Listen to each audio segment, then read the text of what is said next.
encore dans ta présence. Avant toute chose, que tu puisses nous pardonner, Seigneur, de nos fautes, nos manquements, nos infirmités. Partout où nous sommes allés loin de ta parole, Seigneur, que tu puisses nous pardonner tout en nous regardant au travers du sang, ce sang versé à la croix de Golgotha. Oui, Seigneur, nous sommes ici pour être enseignés, pour être corrigés, pour être sanctifiés et pour être bénis de toi, Seigneur. Que tu puisses encore oindre nos entendements spirituels, que nous comprenions comme ont compris les disciples notre foi. Quand tu leur as ouvert l'intelligence, Seigneur, ils ont compris les Écritures. Nous ne voulons pas avoir l'interprétation particulière, mais que toi-même tu puisses interpréter ta parole. Que tu sois avec l'orateur du jour. Quand il va ouvrir sa bouche, que ce soit toi qui nous parles au travers de lui. Nous nous souvenons aussi de ceux qui sont malades au milieu de nous. Tu connais chacun par son nom, car nous savons que toute maladie était de nous. Ainsi, Seigneur, tous ceux qui sont malades au milieu de nous, nous savons que c'est par tes meurtrissures que nous sommes guéris. Apporte ta guérison divine. Seigneur, ceux qui sont en route aussi, nous les laissons entre tes mains, afin qu'ensemble nous puissions partager la parole de ce soir. Sois avec nous, dès que commencer à terminer avec nous, dans le nom précieux de notre Seigneur Jésus-Christ, Yahshua Hamashiach. Amen. Nous allons considérer l'écriture dans la Bible. 1 Corinthiens chapitre 9. À partir du verset 25. 1 Corinthiens 9, le verset 25. Je lis au nom du Seigneur Jésus-Christ. Tous ceux qui combattent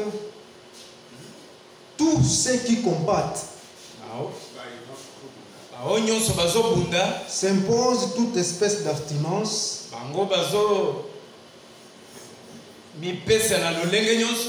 et il est faux pour obtenir une couronne corruptible. Mais nous, faisons-les pour une couronne incorruptible. Moi donc je cours, non pas comme batailleur, je frappe non pas comme batailleur, je cours non pas comme de l'aventure, mais je traite mon corps durement et je le tiens assujetti de peur d'être moi-même rejeté après avoir prêché aux autres. Que le Seigneur bénisse la lecture de sa parole. Vous allez vous mettre.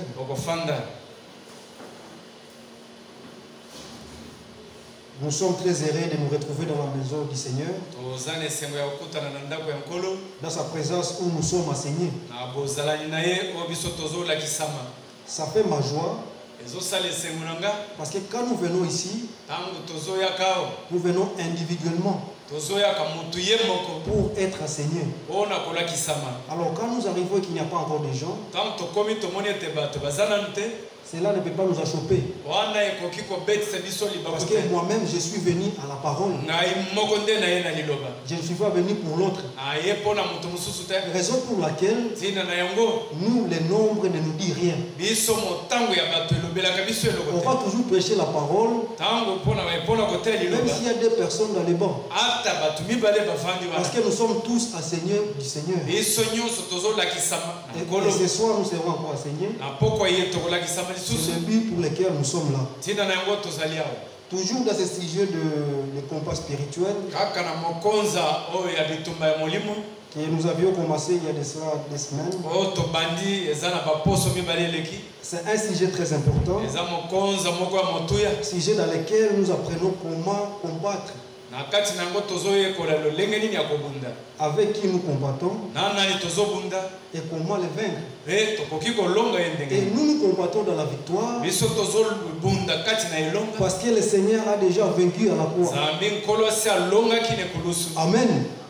Il nous a été enseigné ici que celui qui veut vaincre, il n'a qu'à s'attacher à Christ. C'est à lui qui a la victoire. Et si nous combattons dans la victoire. Amen. Ça fait ma joie de voir les frères avec qui nous irons au ciel. Parce qu'avant de venir ici, il y a un de mes parentés qui m'a appelé. Il dit, je fais un constat avec vous, les enfants de Lotumba. Vous considérez beaucoup les gens de l'église que nous, vos parentés. Je lui ai dit ceci. La famille n'est pas seulement la parenté. Mais c'est d'abord la nouvelle naissance par un parent clé. C'est ça ma famille. C'est vous, ma famille. Amen. Spirituellement parlant, je lui ai dit ça. J'ai dit qu'on ne t'ignore pas. Mais la famille c'est d'abord les gens avec qui nous avons expérimenté la même nouvelle naissance. Amen. Et c'est vous. Et je me sens en sécurité quand je suis avec mes frères. Ils ont fait la même expérience de la nouvelle naissance. Parce que là, je sais que nous sommes connus par un même esprit. Nous sommes engendrés par un même Père. Et si moi je me sens à l'aise quand je suis avec mes frères, nous allons continuer toujours. On va inviter le frère Étienne pour qu'il puisse continuer avec ce sujet. Je l'aimais, je l'aimais parce qu'il m'aima le premier. Et car il consacre sur le bois du calvaire. Que le Dieu du ciel, le Dieu d'Abraham, d'Isaac et d'Israël puisse vous bénir. Amen. Tikete Nzambe ya Lola, ya Abraham, Père Isaac, Père Isaac. Nous sommes tellement bénis parce qu'aujourd'hui on devrait suivre aussi Frère Franck. Les autres, c'est vrai qu'il paye Kolanda de Franck. Mais selon le programme, Kolandisa Manaka. La prédication de Frère Franck aujourd'hui passera à 19h. Et Koleka à 19h. Ceux qui seront avec nous, ils vont suivre.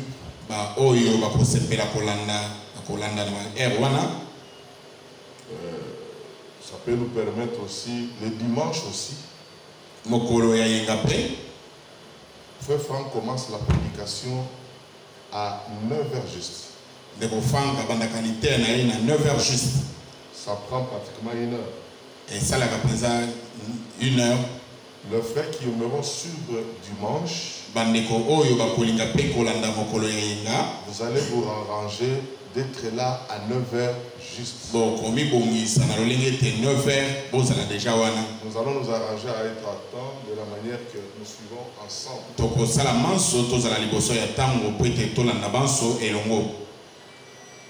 Maintenant, l'écran donne très bien. Nous venons de l'essayer. Les frères ont suivi une partie d'une prédication de la fois passée.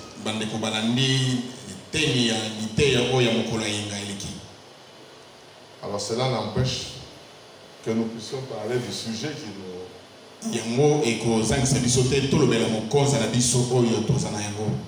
Nous parlons sur les combats spirituels. L'apôtre Paul,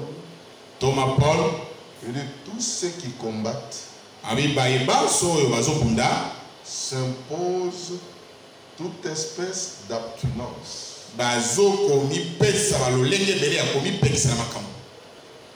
Parce que le combat, c'est un combat des esprits. Nous combattons contre des esprits qui sont dans le lieu céleste. Je vais vous montrer ça dans Éphésiens, si on peut lire ensemble. Regardez Éphésiens au chapitre 6, le verset 12. Car nous n'avons pas à lutter contre la chair et le sang, mais contre les dominations, contre les autorités, contre le prince de ce monde des ténèbres, contre les esprits méchants dans le lieu céleste. C'est pourquoi prenez toutes les armes de Dieu, afin de pouvoir résister dans les mauvais jours. Et tenez ferme après avoir tout surmonté. C'est Paul. Il décrit les combats spirituels. Il dit que ce n'est pas un combat qu'on fait la chair et le sang. Mais frère Branham a pris cette écriture là et expliqué que il a dit c'est le combat de principe. Les combats de principe. Parce que je vois toujours beaucoup de gens au combat spirituel, ils vont dans des prières. Vous les trouverez en train de prier. De prier au nom de Jésus. Au nom de Jésus. Non. On ne nous a pas demandé comme ça. Ça, c'est ça l'interprétation du groupe de prière. Où les gens gênent à tout moment. Et que l'Écriture n'a pas demandé de gêner. On nous a montré les cas pour lesquels on doit gêner. C'est quand vous vous retrouvez devant un démon d'épilepsie.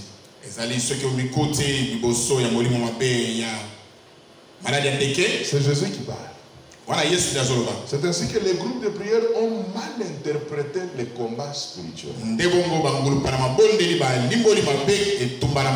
Ils disent que nous devons beaucoup prier.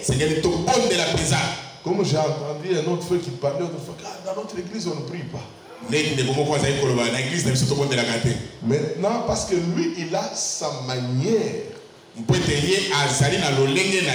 de voir la prière par le pentecôtiste. Mais nous avons la manière de la parole. Oui, la manière de la parole, on dit si j'ai un problème, j'entre dans la chambre, je ferme.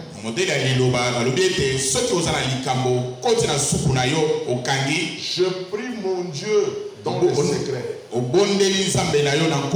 Entre lui et moi. Mais vous trouverez des gens, il est dans la chambre. Il entre maintenant, il dit que c'est ça l'onction. Et cependant que c'est l'émotion tout simplement. Ouais. Commence à prier, à pleurer. Et nous, quand nous sommes dans une autre chambre, nous attendons tout ce qu'on prie. Non, non. Dieu a dit ferme la porte, prie Dieu dans le ciel. C'est dans l'assemblée quand on vient écouter la parole. Nous prions ensemble pour que le voix céleste entende. Parce qu'on dit Amen, parce que j'ai entendu la prière que le frère a fait. Amen. Si tu n'as pas écouté la prière, ne dites pas Amen. Tu risques de dire Amen à des bêtises. Quand on dit frère Robert prie, So babindeko Robert Bondela. je dois suivre sa prière. Na sengeli kolanda libondeli na ye. Si sa prière est sur la parole, Soki libondeli na ye ezali na liloba. je dis amen. Wana na kondima amen. C'est comme j'entendais quelqu'un, bon, tu vas prier, commence à prier. Maintenant, il dit, toi les diables des démons, je vous brise. Yo moli wa bena so kata yo. C'est faux. Maintenant, à la fin, je lui ai dit, toi tu brises les démons aujourd'hui. Ngana elisi la su. Yo lelo ozo buka molimo mabe. Les démons ne brisent pas aujourd'hui. Molimo mabe bako buka yango lelo te. Nous n'avons pas eu le pouvoir de briser les démons. Biso tozwi makoki wana ya kobuka molimo mabe te. Nous avions eu le pouvoir de résister au diable Biso tozwi makoki ya kotelemela sabolo et de chasser les démons. pe kobengana milimo mabe. Amen. C'est ça l'écriture. Amen. Le résister, c'est rester ferme Kotelemela ye ezali otikali otelemi ngwi sur la parole. na liloba. Amen. Connaître le principe de la parole. Koyeba ba principe ya liloba. Amen. Amen. Si vous ne connaissez pas les principes, So eli principe ya liloba te. comment vous allez faire un combat spirituel? Okobunda lolenge nini? Vous allez commencer à déranger les gens inutilement. O bando tumisa batu pamba. Parce que nous sommes dans un combat spirituel. Mpwete tozali na kati ya etumba ya molimo. Je vais lire Frère Branham Tokotanga ndeko Branham dans la brochure. Dans la brochure ici, na mukanda na ye oyo. là où la grâce, la loi ou la grâce. Mobeko to ngolu. La loi ou la grâce. Mobeko to ngolu. Paragraphe 55. Paragraphe 55. Il dit, oh, lorsque vous voyez les religions du monde Soki botali bosambeli ya mokili et leurs superstitions, mpe lolenge na yango. leurs superstitions, superstition c'est-à-dire leur invocation. Lolenge na bango bazo bila. Parce que vous allez penser que les religions du monde prient Dieu. Par exemple, les bouddhistes, Mpwete bino bokanisi te bosambeli ya mokili oyo bango nyonso bakosambela Nzambe. ils ne prient pas Dieu. Bakosambela Nzambe te. Ils sont dans leur superstition. Bazali na oyo ya bango. Ce sont des invocations de mauvais esprits. Bazo bila milimo mabe. Comme les catholiques. Lokola bango mpe. Même le protestant aussi. Ata bamisio mpe. Regardez, il dit, et qu'ensuite, Pe na nsima vous, bino le principe fondamental sur lequel repose notre salut, principe ya moboko epai wapi lobiko na biso efandi et notre ferme espérance. mpe elikia na biso. Si vous avez ça, Soki boza na yango le principe fondamental ozali na baprincipe oyo ya moboko sur lequel repose votre salut epai wapi lobiko na yo efandi et votre ferme espérance, mpe elikia na yo etelemi ngwi, tous les démons de l'enfer ne peuvent pas vous ébranler. Amen. Milimo nyonso ya mabe ya mifele koki koningisa yo te. Amen. Qui a compris? Nani aloka sosoli ya yokelo? C'est pas moi, c'est Frère Branham. Eza ndeko Branham.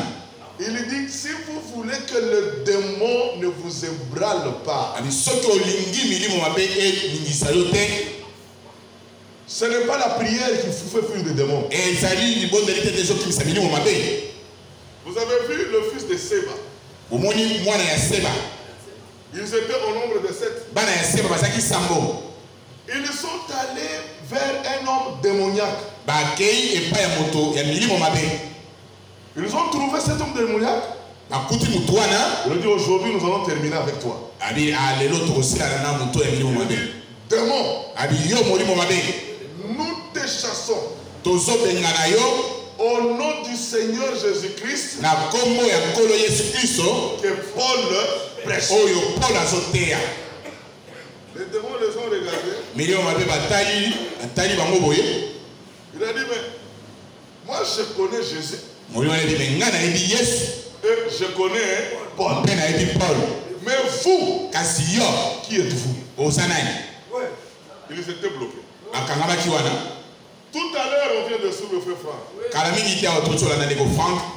Qu'est-ce qu'il a dit? Les enfants de Dieu sont des enfants de la promesse. Croyant la promesse de leur temps. C'est les enfants de Dieu. Les démons là ont dit, nous connaissons Jésus et nous connaissons Paul. Mais vous qui êtes-vous? Ils étaient bloqués. Parce que dans la Bible on nous dit que c'était des enfants perverses. Dans la Bible, quand on dit les enfants pervers, ce n'est pas dire que ce sont des pécheurs. Non. Ils commettent des bêtises, non. C'est-à-dire ils ne connaissent pas Dieu. Et ils ne connaissent même pas le principe de Dieu. Ouais. Vous voyez quand vous allez sur le terrain de football, il y a des principes. Tu verras que si tu ne marches pas dans le principe, et à chaque fois où tu marqueras le but, on va dire que c'est hors-jeu.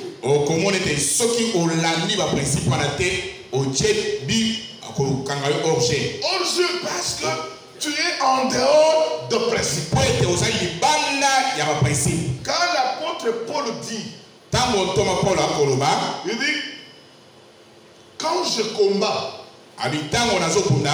je traite mon corps durement. Le groupe de prière ont pris ça, ils ont dit qu'il faut aller à la montagne. D'autres même, il faut dormir par terre. D'autres même, oh, il faut se faire des disciplines impossibles. Non! Quand on dit je traite durement mon corps, c'est sur base de principes. Parce que vous ne connaissez pas les principes. Hein? Tu peux penser que tu es en train de prier Dieu, cependant que tu es en train d'invoquer les démons. Et Dieu ne t'écoute même pas. C'est là que Proverbe 28, 9. Il dit que si votre oreille se prive à ne pas écouter la parole de Dieu, votre prière est une abomination devant les cieux. On doit d'abord écouter la parole. On doit connaître la parole.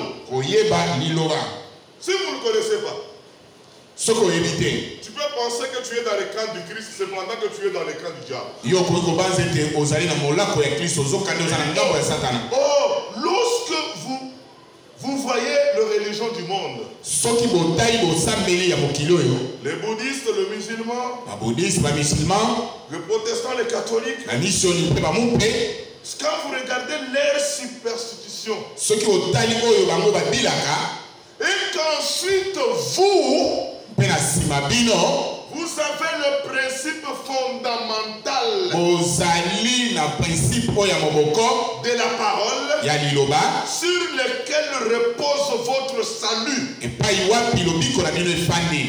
votre ferme espérance. Tous les démons de l'enfer ne peuvent pas vous ébranler. Amen. Amen. Le démon ne peut même pas me toucher. Parce que je suis celui qui garde le principe. Le principe fondamental. Le verset 46 et paragraphe 56.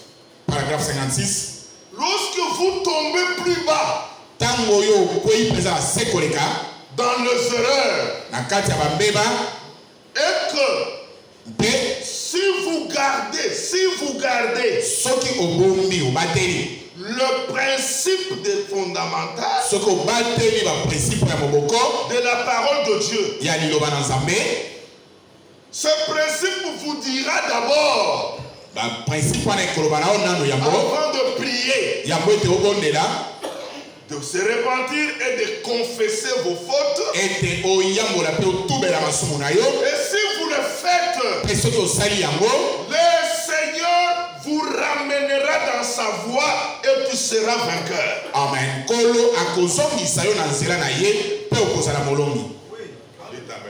Amen. Vous avez vu? Nous parlons, le combat que nous menons, c'est le combat de principe.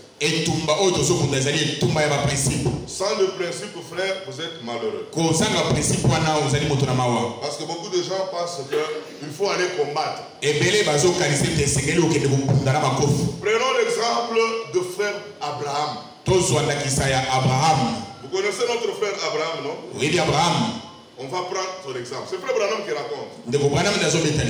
Il dit, les enfants d'Abraham, ce sont des enfants de la promesse.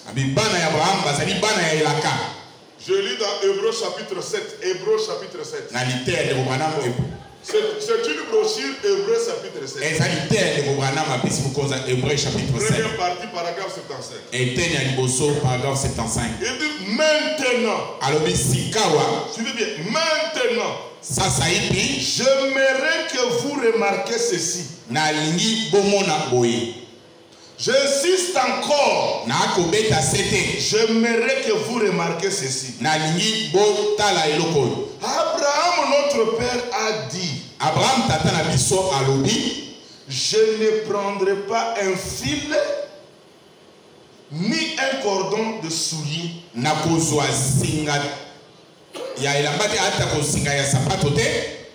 À Sodome et Gomorrhe, parce que je remportais la victoire. Non, je ne prendrai ni fil ni cordon de soulier. Abraham n'a pas livré cette guerre qui est aujourd'hui la guerre spirituelle pour gagner beaucoup d'argent. Non. Et le vrai bataille ne se font jamais par des motifs égoïstes. Tout celui qui est dans la bataille ne peut jamais avoir des motifs égoïstes. On ne mène pas de guerre pour l'argent. On ne mène pas de guerre pour le motif égoïste.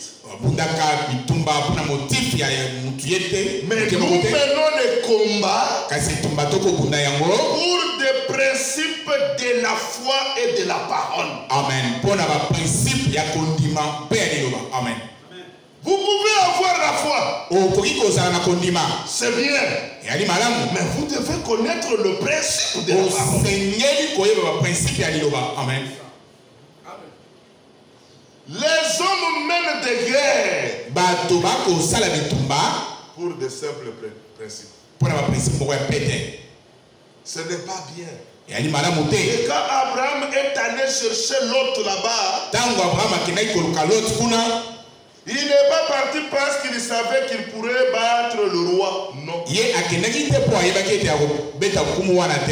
Et prendre tous leurs biens.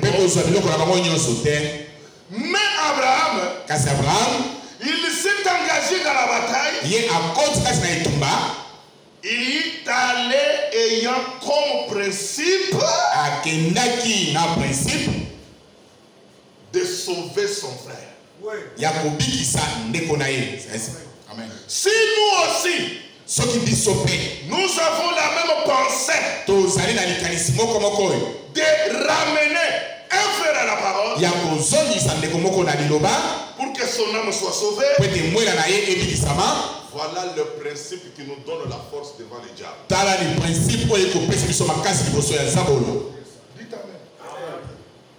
Tel que nous sommes ici, c'est pourquoi on vous prêche toujours, il faut avoir l'amour les uns les autres.